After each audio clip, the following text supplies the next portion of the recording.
In this last decade, I have come to the conclusion that at the very least 90% of the explanation for why certain countries are rich and other countries are poor is explained by long-term trends of geography, history and biology that have nothing to do with inherent human differences.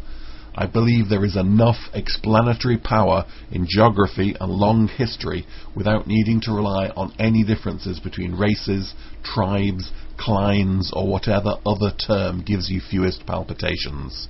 But that does not prove that all people are equal. People don't have to be equal for it to be right to treat everybody fairly. Nobody has to believe that all men and women are equally strong or caring to believe that it is wrong to exclude one sex or the other from a particular job.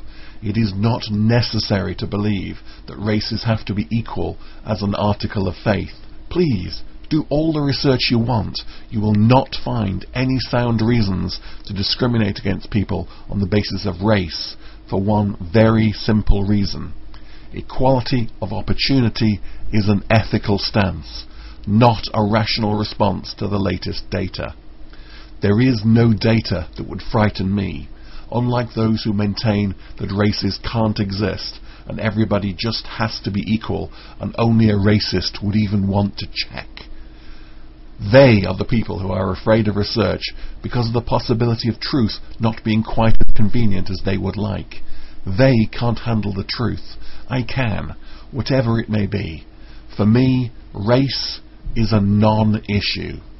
There is no good reason to discriminate on the basis of race. Genetic self-interest does not come into it.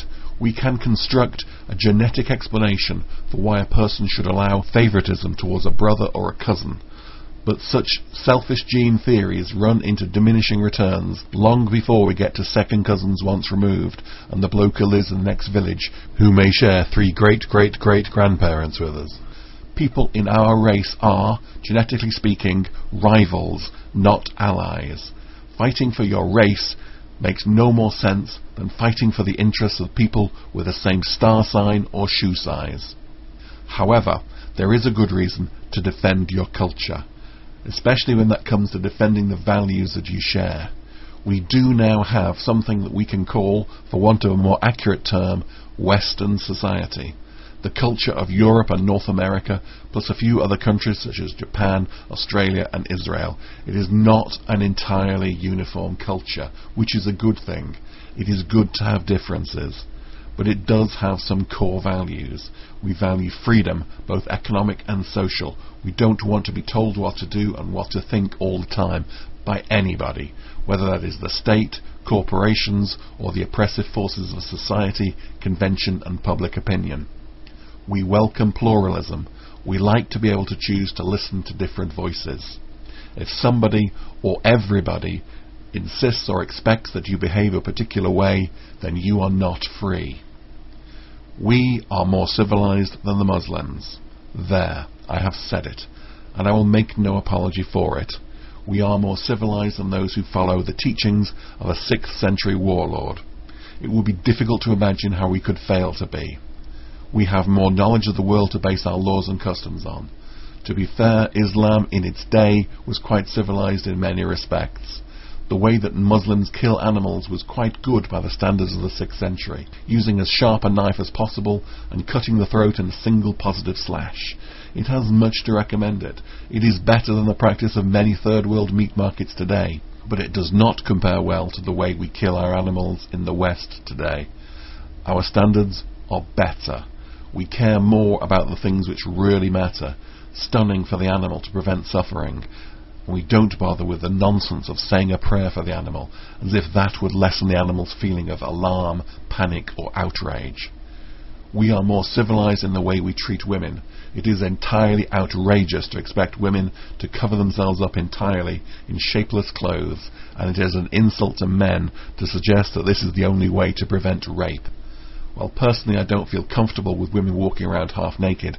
That is largely because they expect me to act as if I hadn't noticed. Apparently, it is impolite to notice, unless they find you attractive. which is utterly bizarre and unreasonable. However, it is not down to me to decide what other people should wear, and it should not be for any man to tell their wives or adult daughters what they can wear in public. The idea that a man should have the right to beat his wife is uncivilized. There, again, I've said it. I've crossed the line and made a value judgment.